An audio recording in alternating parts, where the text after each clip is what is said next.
nin u dhashay dalka Japan oo lagu magacaabo Master Yuki ayaa muddo dheer wuxuu ku haminayay inuu noqdo maalqabeen. Wuxuu waxbarashadiisa dhinaca jaamacadda kaga qalin jabiyay culuumta macdanta. Waqtigii uu dhammaystay jaamacadda ayaa wuxuu raacay koox cilmi baarayaal ah oo macdanta ka soo baadhaysay dal Afrikaan ah. Master Yuki oo waqtiga ay da'diisu ahayd 30 sano wuxuu ahaa qof samir iyo adkaysi badan. Sanadkii 1948 ayaa isaga iyo rag kale oo la socday waxay gaareen dalka Congo oo macdantu ku badan tahay oo Afrika ka tirsan. Maalin kasta waa beriga ama aroorta hore ayuu hoteelku uu ku jiray ka jarmaadi ama ka kalihi jiray, isaga oo soo baaraya dhagaxanta macdanta si uu mar uun u helo dhagax qaali ah.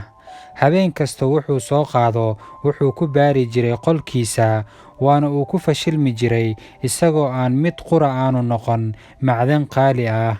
Markii uu muddo dheer waday hawshaas ee uu ku guulaysan waayay ayuu goostay inuu iskaga noqdo dalkiisa. Maalintaasi shaqada baarista wuxuu gunaanaday 5 galabnimo halka uu maalmihii hore 10 habeennimo ka soo hoyan jiray, maadaama go'aanka quusta uu gaaray. Intii uu ku sii jeeday hoteelka ee uu dariiqa ku jiray waxaa ka hor yimid wiil yar oo 6 sano jir ah, kaasi oo gacanta ku sitay dhagax dhalaal badan, iyadoo wiilka yar uu weydiistay Yuki inuu dhagaxa qaato isagana uu siiyo wax xoogaa cunto ah. Yuki sidaas ayuu sameeyey, wuxuuna qaatay dhagaxii iftiimayay.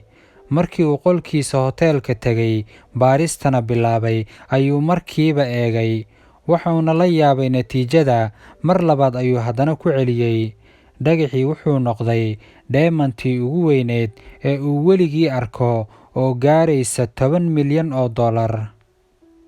Qoraal uu qoray Yuki ayuu ku sheegay in wiilkan yar ee dhagaxa qaaliga ah sitay uu ahaa taajir haystay hanti qiimo badan, laakiin aanan garanayn qiimaha uu lahaa.